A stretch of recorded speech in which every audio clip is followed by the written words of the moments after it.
Well, hey everybody, and how are my favorite History 101, 102, sorry, 102 students? Hope you guys are all doing well and hanging in there. I want you to know that I do think about you a lot, and I'm hoping everything's okay with everybody and that you're able to get through all this material and it's not too onerous and difficult for you. Anyway, just decided, it's always, I want to feel like I can connect you guys a little bit, so I'm going to just say hello to all my people, of course, in History 102 in the 8 o'clock class, Monday, Wednesday, 8 o'clock class. And isn't it nice that we don't have to get up so early to do this necessarily? I had to get up at 4:45 to make my commute to get down there, so that's been kind of nice for me. But Jeanette and Brandon and Mackie and John and Devin and Brianna, Marissa, Jackson, Edward, Jamie, Jordan, Lauren, Edward, Giselle, Isabella, Dimitri, Riker, Alejandro, Eric, Shaina, Arturo, Logan, Zaid, Lizvet, Michael, Jordan, Balin, Haley, Sarah, Savannah, Cameron, Christopher, Anna, Natalie, Jonique, Joseph, Gabriel, Mary, Taylor, Nicole, Peter, Tyler, and Luke. Hope you guys are all good. Everything's going okay with you. And I hope this isn't too difficult and too onerous for you to hang in there with me. Anyway, so the 20s actually begins the third and final section of our class. So when you start watching this lecture, you're looking at the part that will lead us ultimately to the final examination. Okay, so I'm going to tell you about the 1920s. Just my little thing here, and I'm going to start my story this way. So in 1919, the American soldiers began to come home from war, and they're coming home from World War. Well, actually, in 1918 and in 1919, they started to come home from war. Now, among those soldiers that were coming back from Europe were both of my grandfathers. So William Johnson, that was my dad's dad, coming back, and I don't know. I must tell you, I don't know the actual story of him coming back, but he came back. I do know more about the story of my other grandfather. His name was Walter Neville. This is my mom's father. And my Grandpa Walter, he wasn't able to come home right away. And the reason was because he became part of the occupation force of Germany. And the story is that he had taken some German classes in high school. And so when he was in the war over there in Europe, he would sometimes say German things to some of the guys in his patrol or his whatever it was, his army buddies. And so in the immediate aftermath of the war, they were looking for people who could be part of the occupational force. And they thought, of course, it'd be a nice idea if they had people that could speak German. So one day, someone comes into to the camp where my grandfather is, and I imagine it being a lieutenant or something like that, who just, hey, any of you guys speak German? Now, my grandfather didn't want to volunteer for anything at that moment. I mean, he just started to shrink back like into the shadows if he possibly could. But all his buddies said, Nevels knows how to speak German. So because of that he had played around a little bit and said some German words, all of a sudden that meant that my grandfather was going to become part of the occupying force. A moment that he really didn't appreciate, I have to tell you that. And so he has to go to Germany, and of course you can imagine, here you are, an American soldier in the midst, of course, these people who probably aren't going to like that very much, this occupying force. And he had what he considered to be a miserable job, and the job was to try to find out if any civilians had weapons. So he had to go house to house asking the people if they had any weapons. And my grandfather was a really wonderful person, and he had a kind of interesting sense of humor. But he didn't want to find any weapons, So he decided to construct his sentence, what he was going to say to the people, in a particular way. So he would knock on the door, and they would open it, and he would say to them in German, "You don't have any weapons, do you?" Now, if you guys listen to the nature of that sentence, it's kind of giving the person the opening to say, no, we don't have any weapons. So I have a feeling that my grandfather was like the worst weapons finder in the entire U.S. Army, at least in terms of the occupational force. So he didn't like that part of it. I do want you to know that there were some benefits from this, though. He stayed longer in Europe. He got to go places. I think maybe they just kind of, like they'd have a leave or something like that, and they'd let them go. And so my grandfather would go, he went to Paris, he went all through France basically, all the way down to Marseille, Lyon, Reims, just all these places. He actually had his own camera, and he took some photographs, and they're these really teeny little photographs, but it was probably hard to get the film and get development or anything like that. So he primarily bought postcards. and we have a monumental, not a monumental, but fairly substantial, I think it's over 200, almost 300 postcards that he gathered. And, you know, instead of taking your picture on yourself, you buy the postcard.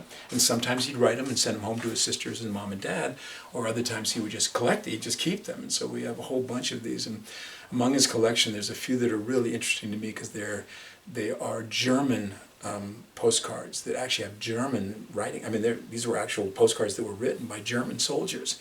And of course, you know, all of a sudden I'm really wondering now, where did he get this? You know, was this taken off a dead German body or something like that? Anyway, he actually did get to go to, he attended this classes at the Sorbonne, that's the University of Paris, and he got himself like a little certificate of matriculation there. I mean, it must have been a thrilling thing. So the bad news was, you know, he had to be in the occupying force. The good news was that that gave him some access to doing a number of pretty interesting things across Europe. Anyway, at some point, you know, my grandfather Johnson gets home, and then somewhat later, of course, my grandfather Neville got home, both of them veterans of World War I. I did want to mention just one thing. My grandfather Johnson did bring back some artifacts, including a spiked helmet, and my dad got to play with the spiked helmet when he was a kid, and I have no idea what happened to it, but it was thrown away at some point. I do have from my grandfather Johnson a belt buckle from a German soldier, and it says "Gott mit uns," and that means God with us. You know, every army always wants to claim that God is on their side, but we do have a number of artifacts, and including letters, of course, from both of my grandfathers that are indication of their time there. Now, when my grandfathers and all of the other, remember that there were 2.5 million soldiers that were there in Europe that would have to come back. When they all came back, of course, there were certain things that they wanted from the larger American society, and you can imagine what it would be like, of course, to be a soldier and then you're from in war and then coming home again. When you came home, and of course it'd be just a wonderful moment. There were things that you would want, and I would think, sleeping in a warm bed, maybe sleeping in a warm bed with somebody, that could be part of it too. Having a home-cooked meal, having some of mom's apple pie. These were things that these soldiers really wanted when they came over. But there seemed to be a kind of a generic desire on the part of the soldiers that was more important than any of the other ones. And so what they wanted more than anything else when they came back to the United States was for things to be normal, Now, normal is a very, first of all, this is so understandable, right? When I think about the dynamics of like abnormal, I always think that, of all those things that are really manifestations of abnormal, war, I hope will always be perceived as being abnormal. And of course, more than war, like being in combat. I was never a soldier. I've never been in combat. Of course, we can imagine these things through movies and things that we've seen essentially. But I think the thing about being in combat and being in war that just the one thing I don't get, how would you live in this world of abnormality? And it's not just that there is death and dying all around you. Just yesterday I watched the movie 1917, and oh my God, I mean, bodies everywhere, sort of, just that would have been the stench of all of that, of course, that would have been the world that they lived in, not just that, of course, but I think to myself, and of course the fact that you're trying to kill people and you're trying to keep yourself from being killed, I mean, just the extraordinary tension of that particular moment. But I think to myself, like in combat, how do you eat? How do you sleep? How do you go to the bathroom? All these things are just the essential manifestations of our normal existence. And of course, I don't know how they did that. That's the way it is. But, I hope forever, of course, that, war is abnormal. And it makes sense then that those who are coming back from war, they seek the normal. And I think one of the great tragedies that we all know, of course, of veterans coming home is sometimes that they have a very, very hard time manifesting the normal, at least in terms of their own lives and their own feelings, suffering from PTSD and things like that. Anyway, but the general feeling was, of course, that they wanted things to be normal. Now, one of the interesting things, of course, is that what exactly is normal? What is normal? And we're in a moment right now that's pretty damn abnormal. So, for you and I, it's pretty easy for us to say, okay, what's normal? What's normal, of course, is not having a pandemic. What's normal is, you and I get to meet in MD 306 instead of having to meet, over the internet or something like that. That's normal. And all of us would like to get back to that situation, of course, But, even when it's in the so-called normal moment, still, what exactly is normal? And I think the main thing that I want you to understand about normal is that normal is kind of an ideal type. Normal isn't things as they are. Normal is more things the way you want them to be. So normal is what it should be like, okay? I mean, if I want to pretend like what do I want normal to be? I want normal to be a Saturday afternoon when I'm done with all of my work and I've got nothing else to do, and I can kick back in my lazy boy and read a book, do a crossword puzzle, watch a movie. You know, that kind of wonderful feeling of having nothing to burden you in that moment. And of course, that's only like Saturday afternoon for a couple of hours. The rest of the week is much more intense than that. You know? So normal is not so much what is, but what you want it to be, the way it should be, okay? And it makes so much sense that as the soldiers came back that they would want the normal, because they'd been in the throes of the abnormal, and they wanted to come back to something that seems so much more normal to them, just everyday life, of course, as far as America was concerned. Now, this generic desire on the part of the soldiers for the normal became a larger kind of desire for normal among all Americans. I mean, this became like the driving motivation of the moment to make things normal again. And we have to kind of expand the concept a little bit. You know, it wasn't just World War I, the soldiers' experience in World War I that was sort of the abnormal. But Americans were feeling kind of like they'd come off a really long, abnormal kind of period in American history. And this is a clear kind of moment of a pendulum swing. I mean, they came off of the era of the progressive era, lots of activities, of course, government intervention, government regulation, all these kind of things the government just was generally happening, of course, in America. Then they went from that into the war situation, of course, and the extreme abnormality. And remember that Americans, of course, believed in isolationism. And they thought that this kind of foreign entanglement, this kind of involvement was really not the way to go. And all of a sudden you get to the end of World War I, and everyone's like, whoa, what's all that about, you know? So we're seeing a major pendulum swing in America of going from, you know, progressive activities and international involvement to something, you know, not like that at all, you know, to swing back to the normal. So it wasn't just the soldiers who had this desire for the normal. It was like everybody in America had this desire for the normal. Now, capturing this feeling as effectively as he possibly could was the Republican presidential candidate in 1920, a man by the name of Warren G. Harding. Now, I must tell you that I find Warren G. Harding a fascinating person in so many ways. He wasn't terribly smart, you know, and that seems to be part of the case. He wasn't terribly ambitious either. He kind of was the guy who liked to sit around drinking beers, smoking stogies, and playing poker with his buddies. And I got to tell you, that's a lot of what he did in terms of being president of the United States, you know.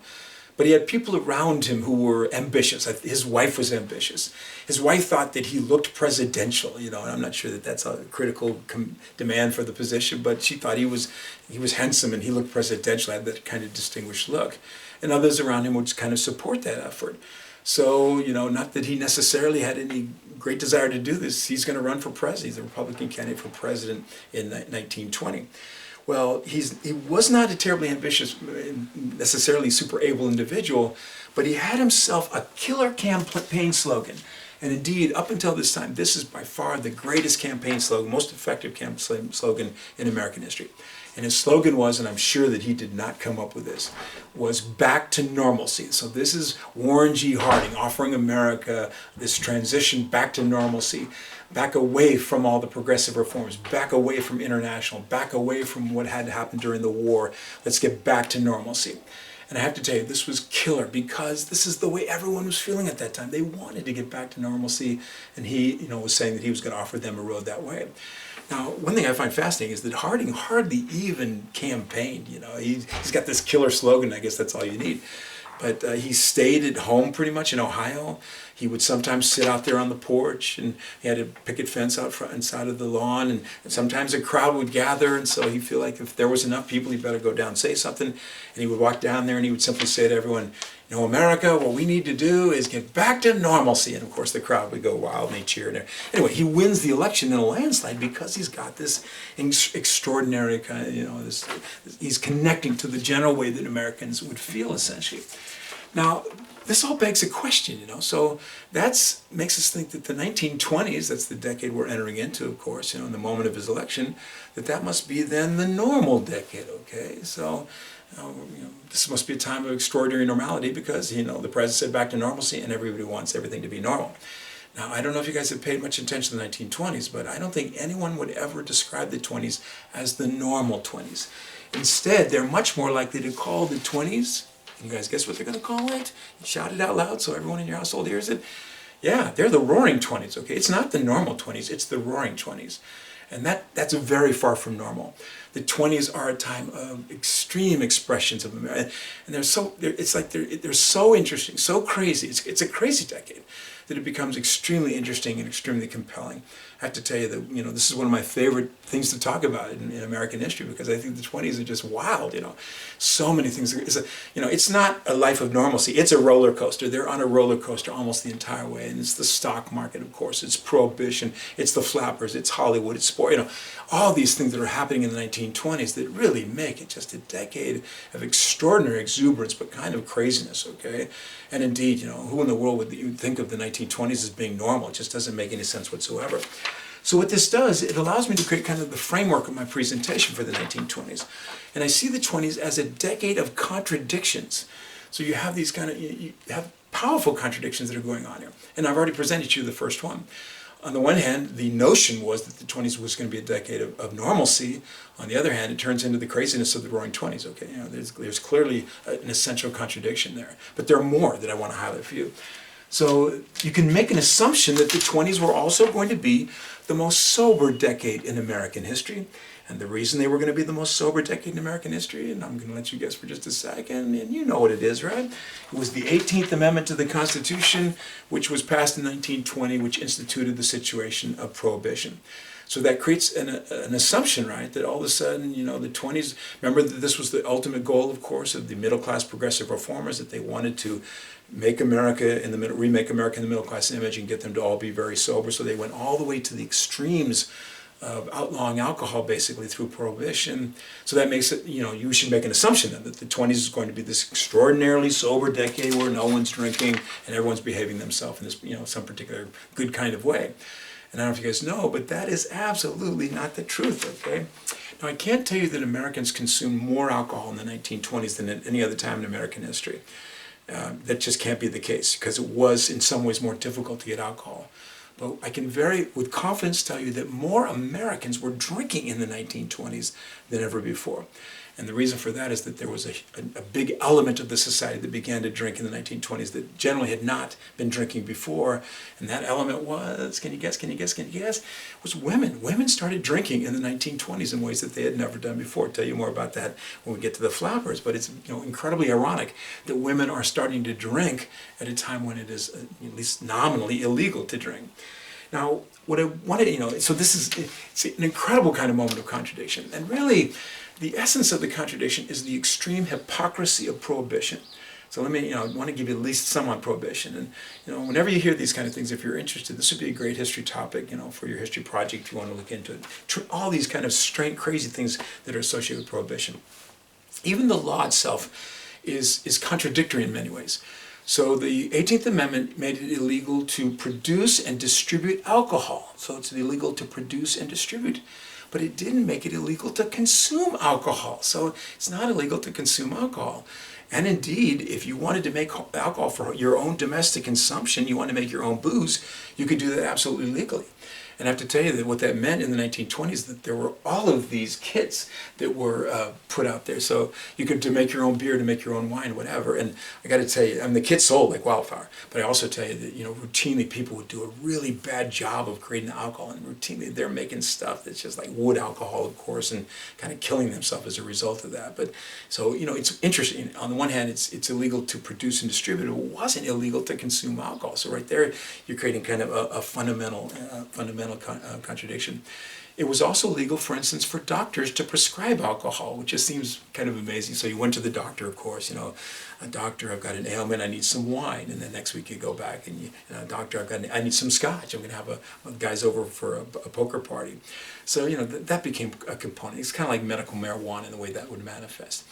They also made it legal that if you were a private club with a pre-existing supply of alcohol, that you could continue to distribute that. You could sell that, okay?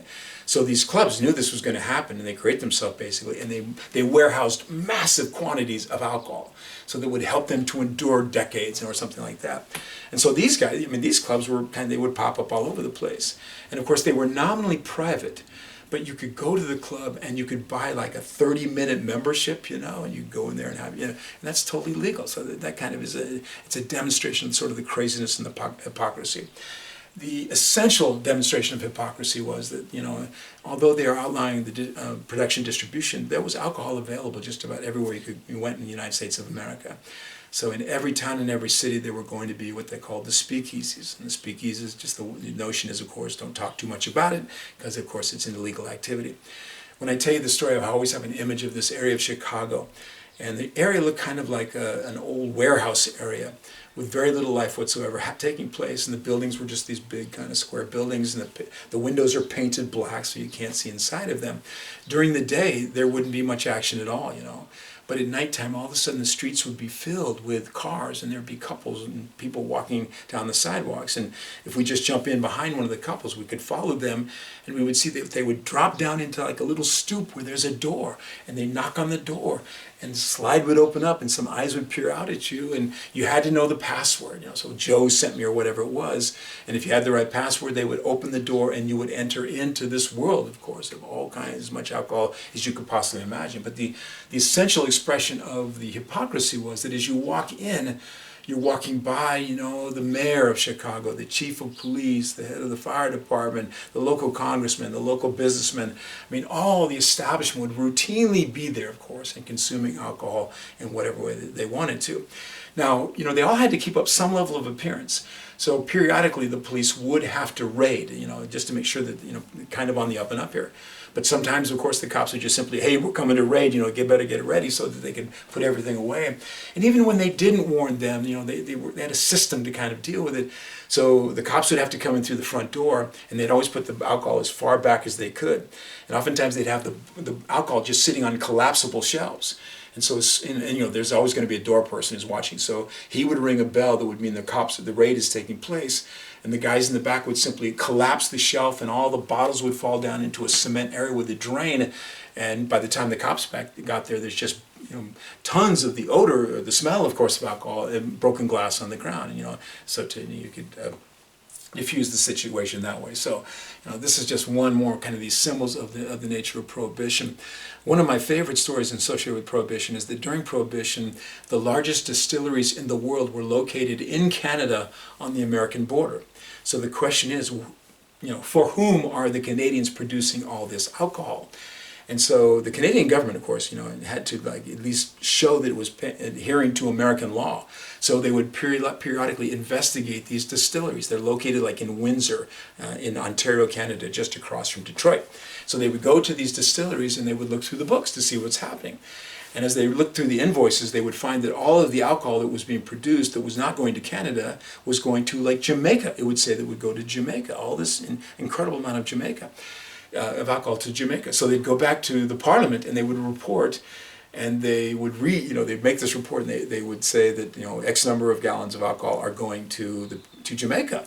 And of course, those that were paying attention would do the math, and if this was true, then that meant that every man, woman, and child in Jamaica is consuming 2.5 gallons of alcohol per day, okay? But of course, the Canadian government said, well, we can't tell the Jamaicans what to do, because they knew where the alcohol was going. It was going across the border every night. Of course, the rum runners are going to take it one way or the other. In Southern California, you would go to Mexico, of course. Tijuana and Ensenada just did gangbuster businesses. You go across the border, you get all the tequila, beer, whatever you wanted to drink. But, routinely you didn't have to do that, of course. In those days, they had the 3-mile line off the coast of the United States. The international line was 3 miles out there. It's been greatly expanded from that time.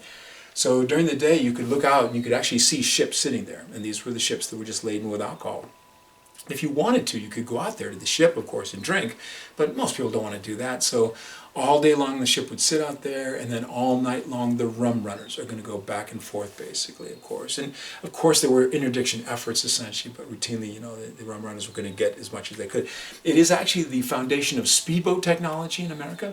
You can put that back to Prohibition, and kind of the stock cars and, racing activities in America also are linked to Prohibition. As you're trying to get a vehicle that will be faster than law enforcement that will try to catch you.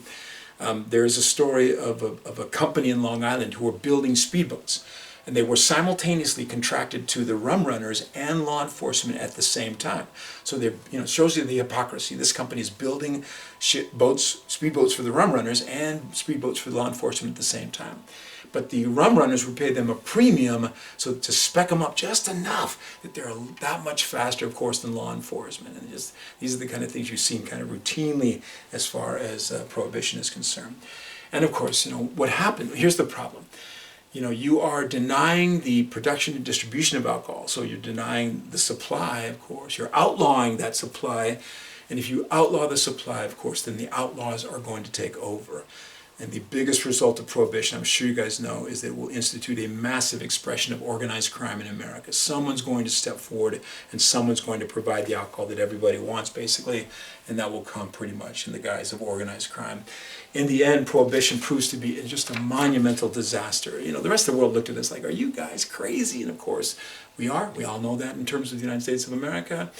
But in the end, this is the early 1930s after Franklin Roosevelt is elected, it was evangelical Christians and teetotaling middle-class women who begged the government to repeal prohibition because, they knew that this was just simply a foundation of organized crime in America. So one of the more powerful contradictions of the 20s is that, they say it's going to be sober, and yet it turns into a time, a drunken revelry and organized crime just exploding all over the place. So that was quite a contradiction, to say the least. Another powerful contradiction of the 20s is that it seemed to be the beginning of this extraordinary age of affluence. And in many ways, this isn't exactly wrong. We'll look at the 20s and we'll see that, especially in the consumer society, a dynamic of expansion that continues even in many ways to this day. But the 20s had this extraordinary bullish stock market, of course. All these brand new products, extensions of consumer credit, people getting taken, and people driving around, and all the car, all the things that are part of the 1920s. So the 20s gave the illusion, of course, of this beginning of a monumental age of affluence where Americans are going to live the high life from that point on. To kind of highlight that, the final Republican president of the 1920s was Herbert Hoover, and he ran in 1928, and he had, again, a killer slogan.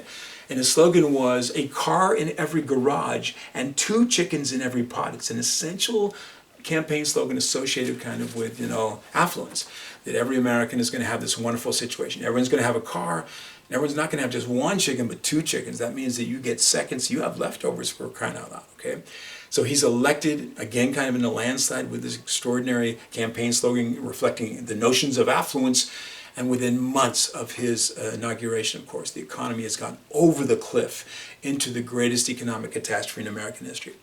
One of the essential contradictions of the 1920s is that it appeared to be an age of affluence, but in reality, it was the seed time of the Great Depression, the greatest greatest economic catastrophe in the history of the United States to date, okay? I know that the Great Depression is a phenomenon generally of the 1930s, but everything that gets it started is in the 1920s. And I'll give you the kind of the structural components that will lead us. And the Great Crash, of course, is in the 1920s too. So the 20s is this moment, that is setting up America for the extraordinary devastation of the Great Depression. So another kind of contradiction. So we have, the notion it would be normal, but the reality of the Roaring Twenties, we have the idea that it will be sober, but the reality, of course, of all the dynamics of prohibition, the notion, of course, of affluence, but we're setting America up for the Great Depression. All of these are these essential kind of expressions of contradiction. Here we go, contradiction. And, this becomes sort of the way that I'm going to shape our understanding of the 1920s. But what I want to do is present to you the theme contradiction. So this is the essential kind of understanding that will lead ultimately to our essay question. Now, I always do hope that you guys have the outline in hand, so print that off of the web of Canvas, of course, and just have it look at it. I don't have the study sheet for the final exam. I'll get that for you relatively quickly, though, so you can have access to that. Anyway, just but it's a good idea to follow along with the outline. So here is the theme contradiction that we will focus on. I'm going to describe for you the 1920s as the era of the triumph of the modern, the triumph of the modern. If you guys remember what I did with the Gilded Age is I suggested that that's an era of modernization, right? The forces of modernization are at work. It is industrialization, it is urbanization, it is immigration, all of them transforming America in a very powerful kind of way. By the 1920s, finally, all of those transformations had basically come home to, they were blooming in that particular moment. And it's not just the Americans, but it's kind of the Western world and beyond the Western world that are perceiving now that by the 1920s, the world has become increasingly modern. And it's expressed, of course, in art. It's expressed in terms of architecture and just the basic attitudes of the people. All of a sudden, the Americans and people around the world are perceiving themselves as modern and distinct and different, of course, than anyone that had come before. Now, I do want you to know that I really do believe this is a true development. This is the moment of the triumph of the modern. And one of the reasons that I really kind of focus on that notion is because those who lived in the 1920s, you and I can identify with them in ways that we couldn't identify with anyone who lived previously. To be honest with you, when I look at the people who lived at the time of Reconstruction, their lives were significantly different. During the Gilded Age, there are indications of things that I could identify, no doubt about that, but still fairly different. The Progressive Era really is a time of transition, so all these modern things are kind of coming to fore. But by the time we get to the 20s, you and I, we can understand exactly what these people are all about. I can feel connected to them so much more than you can necessarily because my grandparents were adults of the 1920s. And I knew my grandparents. I talked to my grandparents. I've seen pictures of my grandparents from the 1920s. So, I actually knew people who lived at that time. But I'm going to tell you these different component parts of the 1920s, and all of them we can identify with. I'm going to tell you about the rise of consumer society, and of course you and I live within the throes of the consumer culture in no uncertain terms. I'm going to tell you the importance of a vehicle of change, and you and I drive vehicles of change all the time. I'm going to tell you about people who went to the movies or went to the ballpark, and of course these are things, sports and movies, these are all parts of our culture that we can identify with. I'm going to tell you about kids in cars, the youth generation that manifests as far as the 1920s, and we very much understand the dynamics of the generation gap and the expressions of youth in our particular moment. I'm going to tell you about women drivers. Now, don't get scared. No, I'm just kidding. There's nothing wrong with women drivers. They're wonderful drivers. Don't get mad at me. Anyway, women in the driver's seats of their own lives, And women are, the 20th century is going to be perceived as the women's century. It's a moment of significant transformation as they began increasingly to assert themselves and establish themselves. And the 20s is a powerful beginning moment of those particular activities that we can see. And then finally, I'm going to tell you about the triumph of the city. And cities have become the dominant situation that we live. All these things. We are not a rural people anymore. We are an urban, suburban people.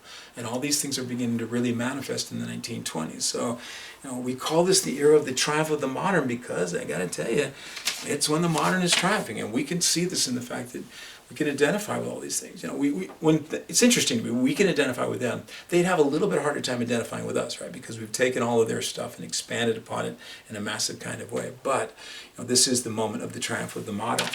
Now, I'm telling you that, but I'm also saying that this is a decade of contradictions. So the question is, okay, so it's the triumph of the modern. What's the contradiction to that?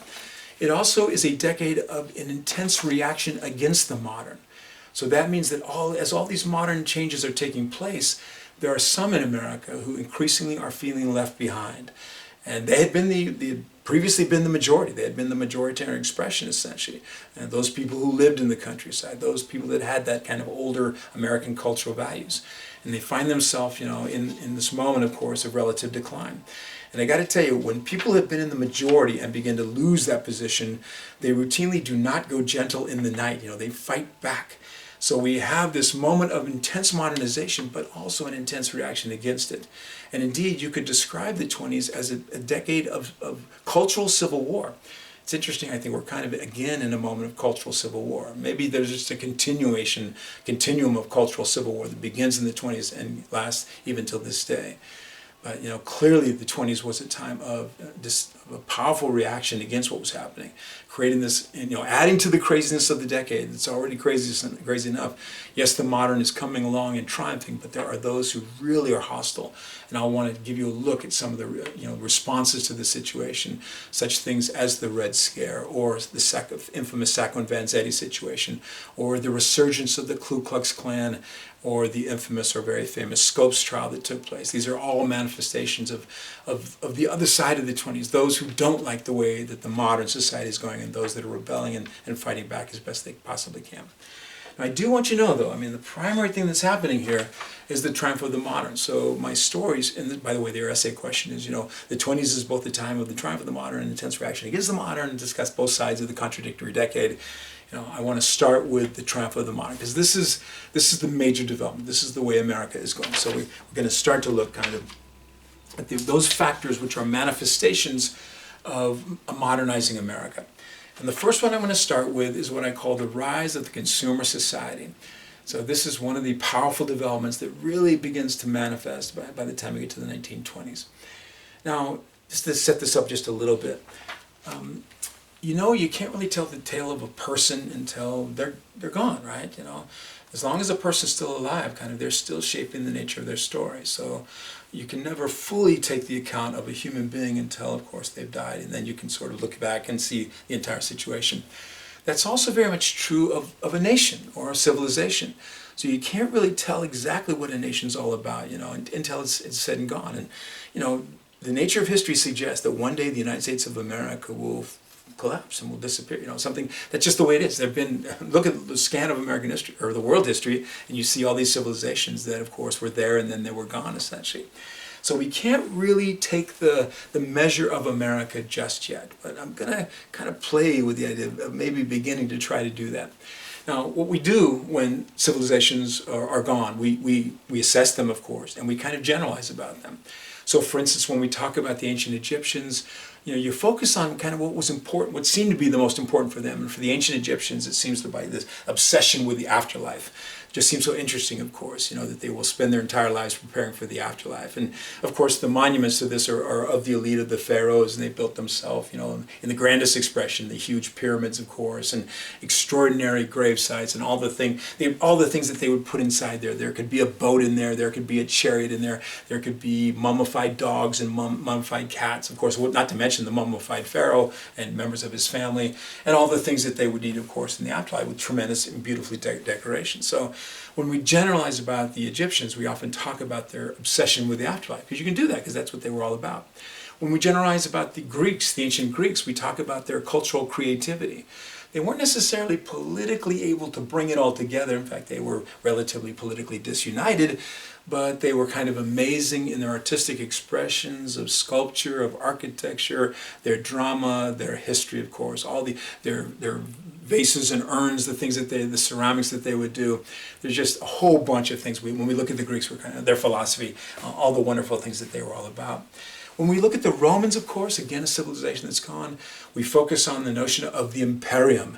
And the imperium was that power that they manifest, both politically and militarily. I mean, just amazing kind of. And that power will manifest in their architecture, the huge aqueducts that they would build, the incredible roads, Via Appia, Via Postumia. Those roads are still pretty much there even to this day.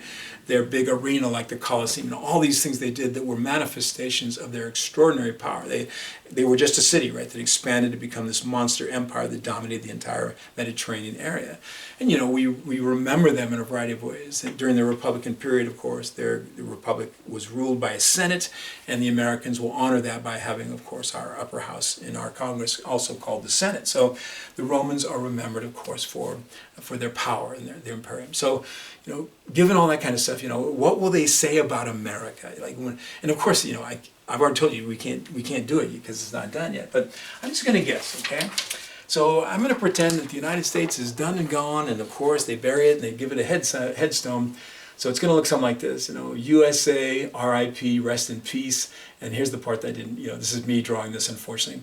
The little epitaph there will say, they shopped, they dropped. They shopped, they dropped. And my suggestion to you, of course, is that the Americans will be remembered more than anything else for being the world's greatest consumer society. We are only 6% of the people on this world, but for a long time, and I think it's changing somewhat now, we were consuming about 1/3 of what the world had to offer. So a teeny little portion of the general population consuming 1/3 of what the world had to offer. I mean, this is the essence of a consumer society. Now, I do want you to know that it's not necessarily the most wonderful thing to be remembered. I mean, I do think we're not going to be remembered for our democracy. We're not going to be remembered for our we'll be remembered for the fact that we were consumers like it's going out of style. And it is kind of it's in many ways a pathological expression of who we are. When I think about our consumption behaviors, and what I'm talking about now is a consumer society, but now we're like a consumer culture, a consumer lifestyle, which, it takes over everything that we're all about. But I'm so concerned with, the irrationality of our consumption. And admittedly, this is driven, of course, by very aggressive companies with their advertising. But, Hummers don't make any sense whatsoever. It's ridiculous. Or some monumental truck, of course, Ford 350, 4x that's lifted up so high you need an escalator to get inside of it. Or McMansions don't make sense. Family of 4 with 1,000 square feet for each individual person, having a big screen in every room, including the bathroom, including the closet. These are the ridiculous. The supersizing. Of course, supersizing is finally, we've kind of decided that's a bad idea. But if you supersized every single McDonald's meal and you did that routinely, you'll kill yourself. That's going to kill you. So just the essential irrationality of our consumer behavior just becomes one of the things that we kind of have to remark upon. The lack of satisfaction associated with it. In many ways, this is the dynamic, of course, of the advertising. They sort of never want us to be satisfied with anything. We're never saying, our bodies aren't good enough, our hair is not good enough, our faces aren't good enough, our clothes isn't good enough, our house isn't good enough, our cars aren't good enough. There's always something else, and it's almost like the second you buy your car, you drive off the lot, you kind of lose the thrill of the whole hunt and everything, and you're looking at another car and lusting after that almost immediately. And again, it's this manifestation of dissatisfaction, but also kind of the irrational component of that. The worst part of that, to me, of course, is if you convince everyone that they're not good enough, if their bodies aren't good enough, their faces aren't good enough, it can lead to the extremes of bulimia, of course. It can lead to people that go kind of crazy for plastic surgery until they've sort of transformed themselves into kind of what looks almost like a Frankensteinian monster. That's really not good for us. We need to, and there's a movement. I think it's a good sign that the newer generations, millennials and others, they're kind of moving against this affluenza where the excesses of our affluent society kind of wanting everything and wanting more and more of everything. But I was reading an article of just that, our clothing. You guys can probably check out that. I have tons of these shirts. I could probably wear a different shirt every time and not necessarily repeat them anyway. And that's really not a good thing for the environment. And then what do? We throw it away, and now we're getting monster piles of clothing that cannot be consumed anymore. And there are those that are trying to figure out ways to reconsume the clothing, reconfigure it into other kind of projects. But they're really not keeping up, of course, with the extraordinary supply of these clothes that throwaway clothes that we are all purchasing all the time. Anyway, ultimately, there's the problem of sustainability. I should get to that. Can we sustain this kind of a consumer society, consumer culture, where we are endlessly, every single one of us, of course, consuming so much, and with the end result, of course, of impacting our earth, its natural resources, its environment, all those things that are impacted by this. So, it's this weird thing that we are perceived as the world's greatest consumer society, and yet it seems like that may not be the best thing to be, and that's exactly, and maybe we will change, we'll change that, we'll move ourselves. So what I want to do is just give you a sense of, okay, so here we have the rise of consumer society. And I do want you to know, historically, it did begin in the Gilded Age, kind of, and it just begins to blossom through the progressive era and really begins to explode into the 1920s. And the essential issue has to do with these two kind of words, need and want. So need, there is such a thing as human need. I'm sure you guys know that. So the necessities. You all know that we as human beings, we do need food. We do need clothing. Often in the environmental situation, we need shelter. There are things we need, of course. And so need represents the essential necessities that kind of keep us alive. Now, want is a different kind of idea. Want suggests something that you do not necessarily need. And we can define want as sort of the luxury items that begin, that our humans are attracted to. And from the very beginning, humans have been attracted to much more than simply, of course, the basic necessities of existence. They want more. And when I think of want, all you have to do is look behind me in my house. All these things are, I don't need this. We could all live in a very small and simple kind of shelter, and yet we built for ourselves, of course, fairly substantial homes, of course, and then decorated them with all these things and filled the shelves with books and all the things that you could do. Clearly, all those are not things that are needed whatsoever. They are simply things that are wanted. Now, the consumer society is a reflection of the kind of the end of the issue of necessity.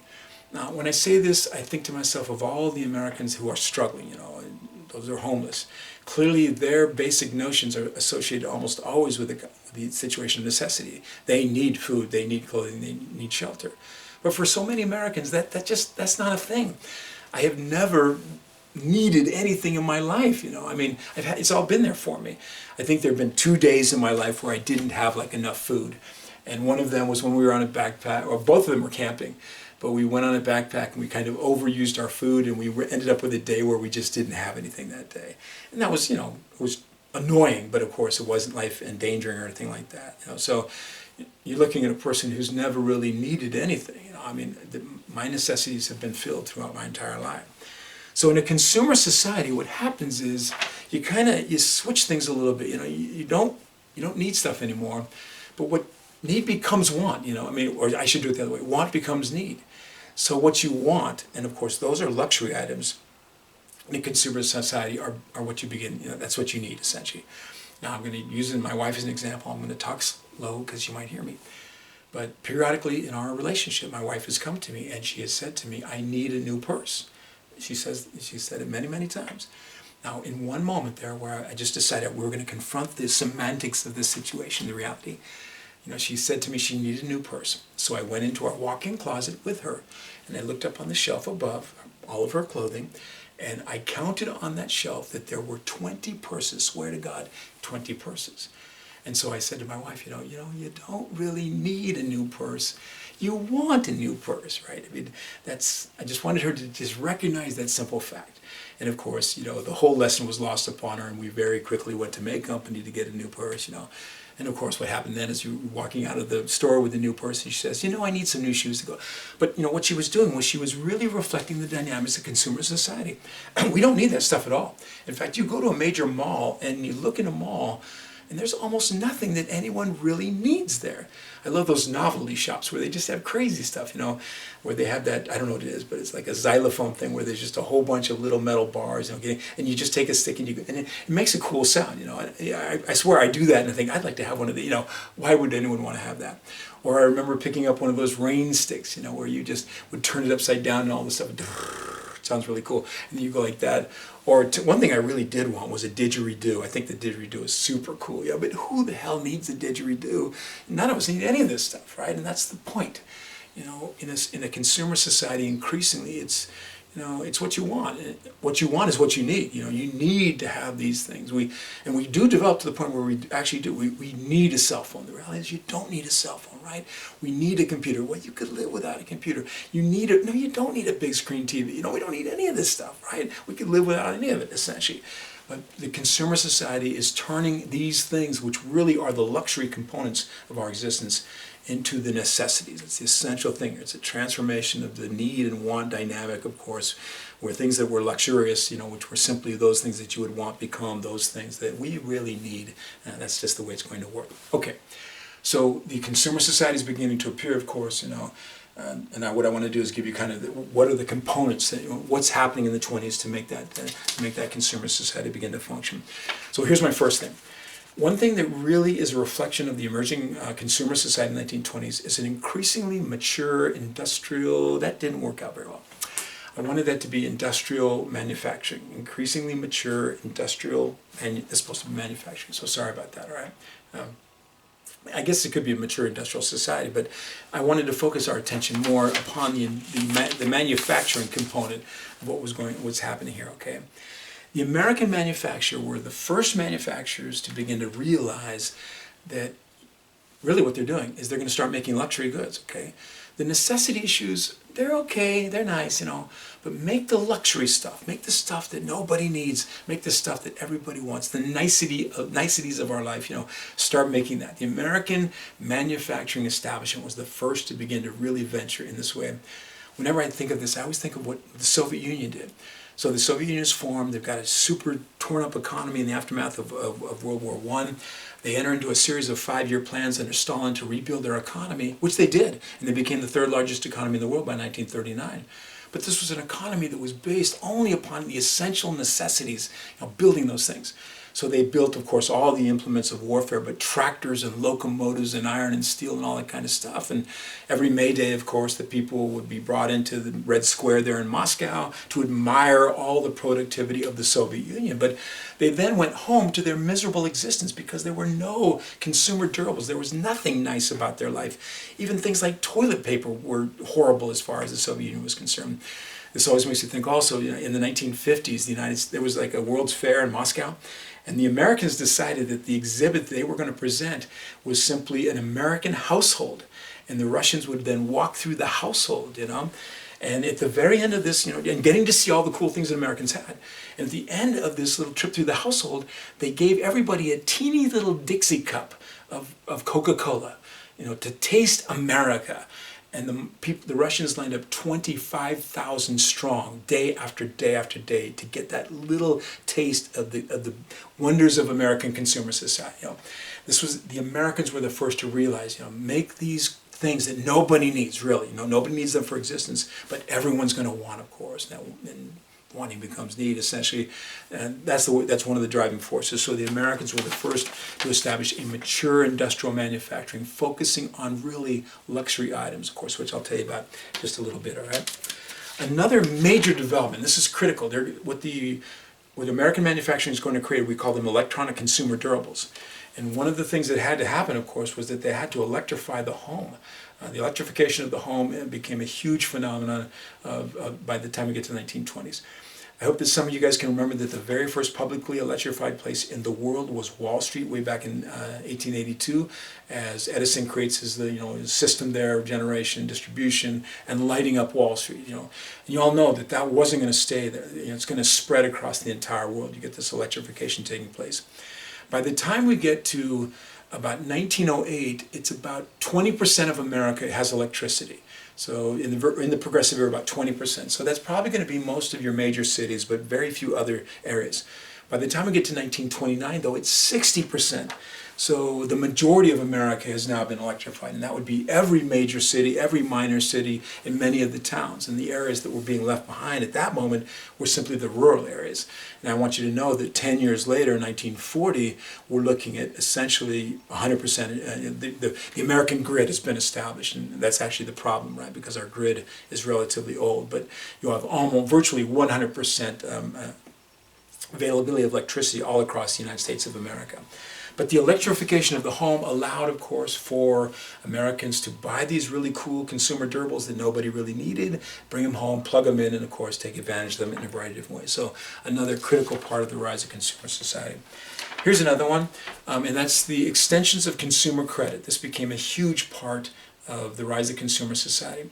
You guys all know that there are two ways to buy something, One way is to save up until you've got enough money and then you buy it, right? And the problem with that is if it's a big ticket item, that could take a lot of time. So one of the things that they wanted to do in the 1920s was to create this phenomenon, this situation of instant gratification, right? You should get to have that product right now, even if you don't have the money. So they began to make this extensions of consumer credit to individual American consumers. It was the beginning of a very sophisticated credit system. I think I told you guys that back, like in the Gilded Age, that Wall Street would loan money to big companies, but that's unsophisticated. This is Wall Street loaning money to the average Joe, okay? That's very sophisticated. Now, I do need you to know that this was not the moment of the beginning of the credit card. The credit card is a phenomenon really of the 50s and 60s when that comes into play. What they did in these days was what we call installment buying. So you put a little bit down and then you paid a little bit a month, the same way that we would buy a car or something like that, even today. So, this is the way you would buy something like a refrigerator back in those days. But consumer credit was being extended at this time. And it allowed for this kind of moment or the situation of instant gratification. And I don't know about you, but I've used this sort of endlessly in terms of my life. I did not pay cash for my guitar that I've played for you guys. I didn't pay cash for my bikes. I remember that we purchased, cars, of course, we purchased them on credit, refrigerators, washing machines, we took vacations, we did all these things, of course, on our credit card. And it allows you to have that item, have that fun. And of course, you're not only buying the item, but you're buying the money that you're going to pay for it with, and you pay for it over time. But it creates this foundation of instant gratification, which is a huge part of the rise of the consumer society. Now, the final thing that became very apparent in the 1920s as part of this emerging consumer society was a new economic value began to kind of appear as far as the Americans were concerned. So you have to kind of change the mind of Americans to get them to become part of this consumer society. So what I'm going to do first is I'm going to introduce the old economic value. So this is how Americans, like in the 19th century, we call it their primary economic value, the way they perceive things, and then I'll tell you what's new. As I introduce the older value, I want you to know that many Americans are not terribly familiar with this concept, so I will kind of work you through it as best I possibly can. But here we go. The old economic value was something called savings, all right? Now savings, class, you may not be too aware of what this is all about, so let me help you. First of all, just pronouncing the word, 2 syllables, savings. Class, repeat after me, savings, very good. Anyway, of course you guys know what savings are, but we are, as a society, not very good at savings. But in the 19th century, this was the primary economic value. That's what you're supposed to do. Now, I do want you guys to know that it is in many ways structurally founded. So that means that you kind of have a society that is made for savings. There are 2 things going on here that I'd just highlight for you. Number one is that Americans generally had very little cash. Many of them were still sort of subsistence farming for themselves. The amount of money they had was marginal. It made sense when you don't have much money to save it in case there were things that you would need at some particular point. But there's not a lot of money going around. So the money you had, the idea was to save it. And the other side of the equation is there's not much to buy. It's not a consumer society. It's not a retail society. You really didn't go shopping in those days unless you were part of the elite. You simply went to the merchant and you would hand the merchant your list of stuff you need. You need a pound of flour, a pound of bacon, a pound of nails, or 3 yards of calico or something like that. That's the kind of things that you would need. And you would probably not even shop. You just give them the list to the merchant and he would put it all together. You're just going to spend your time playing checkers or talking with somebody. Okay, so there's not a lot of money, so they're going to keep it. And there's not much to buy, so you keep it also, right? So it's a society or it's an economy that really doesn't make sense to do anything other than to save. Now, by the time we get to the 20s, though, that's changing, right?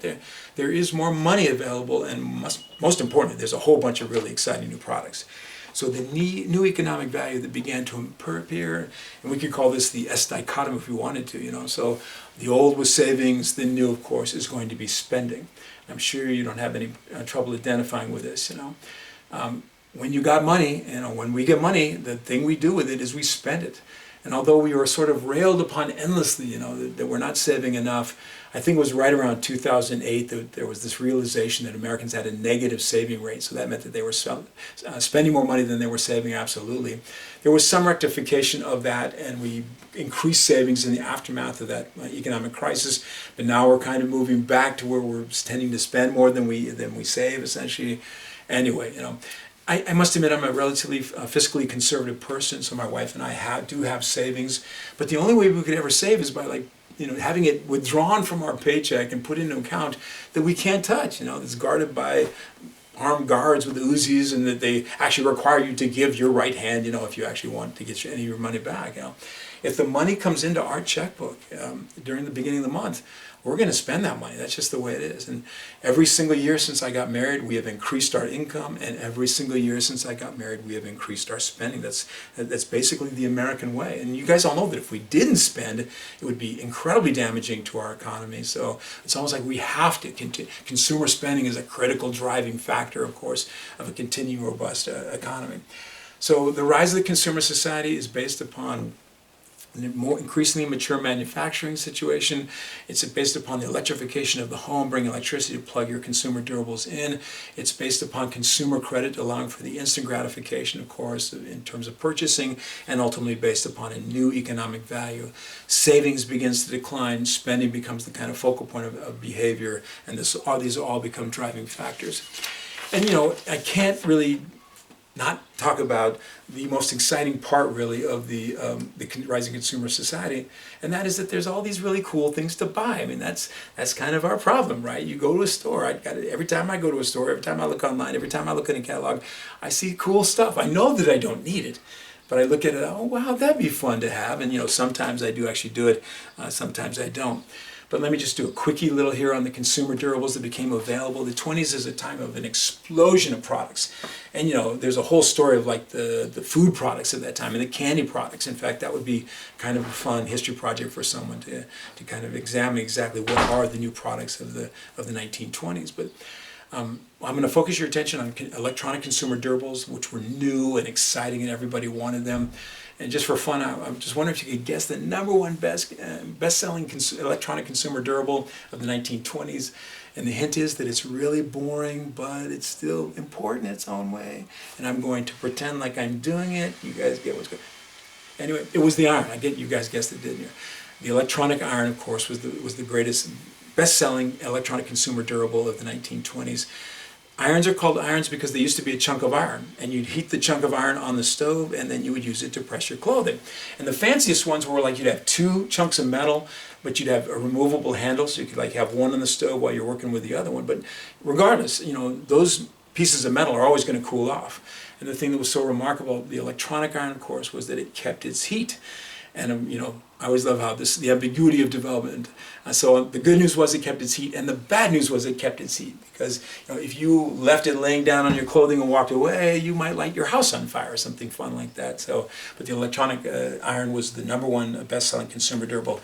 Number two, and I'm going to pantomime it for you. Okay, so I don't know if you guys guess what that is, but that was me using a toaster. So the electronic toaster was the second best-selling electronic consumer durable of the 1920s.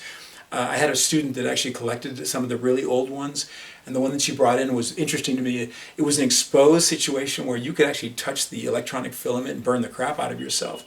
But what it had was these two, I'm going to call them armatures.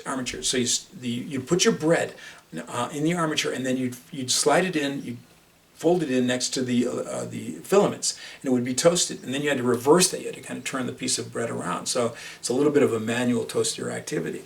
Anyway, but that would have been one of the really early electronic toasters. Excuse me. By the time you get to the end of the 1920s, though, you got your metal housed toasters with two slots for them. Put your bread in, push the button, spring load, of course. In my youth, I believe that my family had a really, really old toaster. It was probably from the 50s. But the thing I remember the most is that it would jam, and that my dad would then stick a knife down in there to try to unjam it, and then he would get an electric shock, and then he would utter some profanity. It's kind of where I learned my profanity. Dad, could you repeat that for me? So I'd be writing them all down, basically. But the toaster was another really best-selling one. Now, this wasn't necessarily, it was up in the top. I can't tell you what rank it was, but the most exciting was the radio. The wireless had come out of the World War I kind of war technology situation to really explode upon the scene, this wireless communication device. By 1919, it was becoming increasingly commercialized. We have our first World Series that was broadcast in 1919, and the radio simply began to really expand and take over in the 1920s. In those days, of course, the radio was the primary medium of entertainment, so you would listen to music, of course, but there were live presentations, live shows. With the Grand Ole Opry, of course, got its start on the radio. That's what made it so famous. But they would do dramas, and they would do comedies, and they would do variety shows. They did everything on the radio. My mom and dad were of the radio age era when they were kids, and they so much wanted me to kind of understand that. And it's just difficult, of course. Born in the TV age, the radio is fun, but it is interesting how we are kind of going back to all the radio stuff and the podcast and the love of sound coming across, on NPR and other things like that. So there's kind of been a resurgence, and in some ways, I think, kind of at least the recorded sound dynamic or the podcast dynamic. But the radio is super exciting, of course, and the number one entertaining electronic consumer durable. This also was the beginning of things like the refrigerator. Before that, you had to have an ice box. Of course, very problematic in a variety of ways.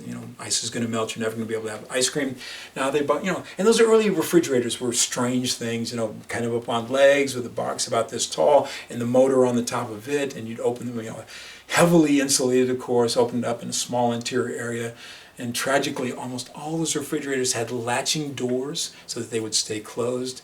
And the problem is not during the operation, but later on when they'd be discarded and kids would play around them and they'd get inside and the latch would latch, of course. They wouldn't find the kid necessarily. Just a horrible kind of outcome there. In the beginning, most of them did not have freezers, but they had like a little ice area, and how exciting, of course, to have a place where you can make ice, especially if you lived in Southern California, Arizona, or something like that. In those days, of course, all the ice trays were made out of metal. And of course, your mom would tell you to never stick your tongue on the ice tray when it was frozen. And of course, if you're any red-blooded American person, your kid, you're probably going to do that. I remember I did that in my youth too. I wanted to know if it was true. I put my tongue on the metal ice tray. It did stick. It was sort of terrifying, but I did it in June in Riverside, California, and all I had to do was walk outside for about a minute and a half, and everything, of course, began to melt in one way or the other. So anyway, if you do that in Cleveland in the middle of winter and put your tongue on a pole, that could go very badly. At least the Christmas story kind of suggests that to us. Anyway, but here comes the refrigerator. The vacuum cleaner begins to come into play. The vacuum cleaner was actually invented I think in the 1870s. It goes pretty far back.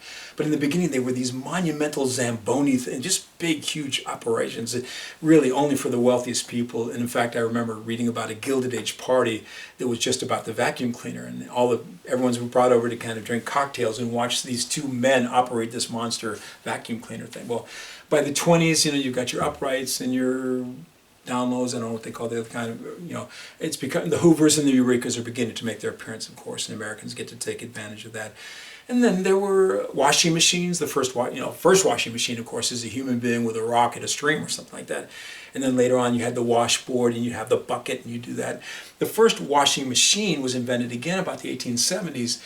And it was simply a manual machine where you put your clothing into like this big kind of container area, and it had a dasher, and you would hand dash it. So you're creating the agitation for the washer. By the 20s, they created these kind of barrel electronic agitator washers, very primitive. You would put your clothing in there, you would put the water, and often you dump the water with buckets and put your soap. You'd click it on, and it just had an agitator. It would just go back and forth, so that the clothes are kind of constantly being moved. And then, to get rid of that, you had to open a drain on the bottom. You'd get out the wash water, of course. Then you'd add more water, and you'd turn it on again, and that's the rinse cycle. And the one thing they couldn't do in the 20s that would take some time before development was they couldn't do the spin cycle. So instead, they used the ringers. Have you guys ever seen the ringers? But the ringers are like, whatever I'm trying to do here. The board, the round things that you roll. Your rolling pin. There we go. Two rolling pins right next to each other. And they would have a hand crank, and then you would feed the clothing through that, and of course it would just sort of squeegee the water out then before you hung them up on the line to dry. Those actually were electrified also, and they became kind of dangerous, where people would get their hair caught in them, they'd get their tie. I mean, think about it, people were actually killed by those ringers. They were dangerous enough. But anyway, can openers, electric fans, of course, electronic illumination throughout the electronic phonographs, of course, all these things come into play, and the Americans are all going to take advantage. So it is the heyday of extremely exciting new products, and of course, it's an essential expression of the consumer society. But of all the consumer durables, the one that was the most exciting was, it was outstanding, what can I say? And so outstanding, of course, that it was too big for the house, but so important that you had to build kind of a house for it. I'm going to simply call it a vehicle of change, and I'm going to take a little break here. When I come back, I'm going to tell you all about how this became a major part of the modernization of America in the 1920s.